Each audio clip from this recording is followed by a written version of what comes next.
PT Bukit Asam konsisten dan komitmen untuk membantu program pemerintah mengentaskan kemiskinan. Hal tersebut dibuktikannya dengan melaunching program pengentasan kemiskinan di Gedung Serbaguna, GSG, Bukit Asam Tanah Putih, Tanjung Enim, Kecamatan Lawang Kidul, Kabupaten Muara Enim, Jumat, 19 November 2021.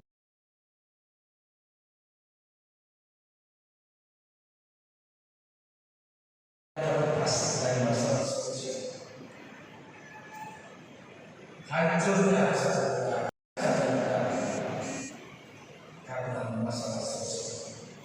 Ketika berhasil mengatasi masalah sosial, insya Allah negara akan survive. Tapi ketika tidak berhasil, tentu. Dari 3, 2, 1. Dan ditandai dengan launching program pengentasan kemiskinan oleh Bukit Asam resmi dilakukan. Berikan tepuk tangan yang meriah. Luar biasa kita ucapkan selamat ulang tahun untuk hari jadi Kabupaten Muara Enim paling ke-75 ya Pak ya. Luar biasa sekali. Dan kita akan kembali mengundang Diingat dari senior manajer CSR dengan direktur BUMDes serta ketua. Betul sekali. Ya, semoga nota kesepahaman ini juga memberikan manfaat seperti yang disampaikan oleh Bapak Direktur Utama tadi. Betul sekali. Kita berikan tepuk tangan yang meriah sekali lagi Bapak Ibu sekalian. Bila dia prosesi penandatanganan nota kesepahaman. Tentunya pada siang hari yang berbahagia di dalam launching program pengentasan kemiskinan. Kami persilakan untuk bergabung dan kami persilakan untuk mengabarkan momen yang sangat spesial sekali pada hari ini. 3, 2, 1. Boleh mohon izin satu kali lagi Bapak. 3, 2, 1. Dan kami persilakan untuk Dan selanjutnya Iya. foto berikut. Ternyata para Dirut BUMDes dan juga ketua LPMK ini sangat detail sekali Bapak Ibu sekalian ya. Dibaca ulang lagi baru ditandatangani, luar biasa sekali ya. Baik. Bukit Asam dan juga Bupati Muara Enim. Siap Bapak? Iya. Telah ditandatangani oleh para Direktur BUMDes.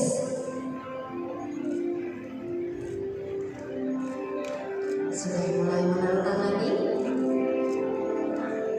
Boleh kita berikan tepuk tangan yang meriah Bapak Ibu sekalian.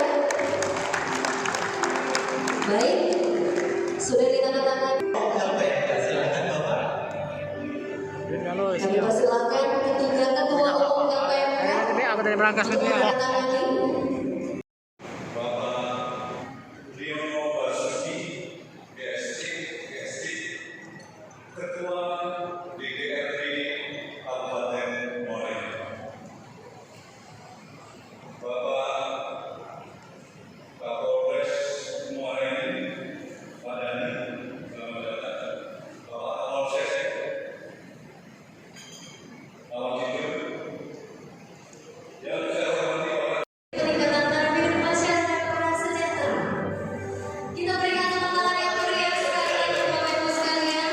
Semoga teman-teman dari tim peningkatan taraf hidup masyarakat prasejahtera ini bisa melangsungkan tugasnya secara baik. Siap. Di belahan dunia manapun, tergantung besar kecilnya negara itu akan berbanding lurus dengan masalah sosial. Begitu masalah sosial ini bisa diselesaikan, negara itu akan survive. Tapi ketika tidak, biasanya hancur, tercerai-berai, terpecah belah. Indonesia tentu juga punya masalah sosial. Turun ke provinsi, turun ke kabupaten, punya masalah sosial.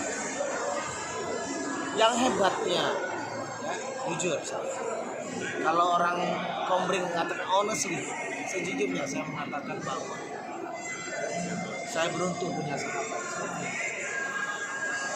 yang selalu berpikir tentang bagaimana bahwa hidup masyarakat itu harus sama dan merata.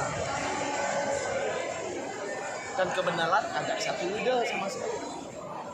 Kalau saya cuma berpikir satu, sebagai seorang pemimpin, sekecil apapun pemimpin itu, ketika berada di dunia sana, dia akan dimintai pertanggungjawaban. Apa yang telah kau lakukan untuk rakyat, untuk masyarakat yang barangkali kurang beruntung berada dalam kondisi prasejahtera. Nah, saya tidak bisa menjawab.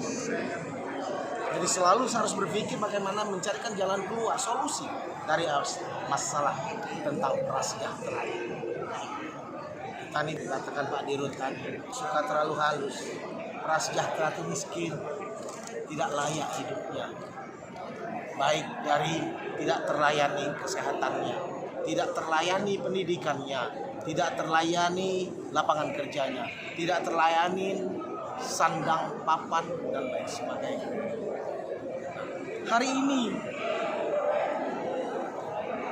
ini ada satu teori yang dibuktikan oleh PTBA. Tanpa terasa 102 tahun PTBA berada di sini. Sudah punya data 16.412 orang-orang yang termarginalkan prasejahtera, baik usia produktif maupun non produktif. Dan ada keinginan yang kuat, yang mulia dari direksi PTBA, utamanya Pak Dirut, untuk dapat melakukan rekondisi terhadap masyarakat yang prasejahtera. Nah, kalau bagi saya tentu ini suatu hal yang sangat baik. Kenapa? APBD belum tentu dapat. Karena hal yang namanya pengentasan kemiskinan, maka masyarakat yang tadinya miskin menjadi tidak miskin. Itu yang sederhana aja, seperti itu. Jadi programnya juga dibikin sesederhana mungkin supaya bisa langsung diukur berapa orang yang sudah mentas dari kemiskinan, yang sudah tidak miskin lagi, dan harapannya adalah tahun kelima nanti selesai semuanya. Tadi 16.412 itu bisa selesai. Sektornya tadi apa aja itu, Pak?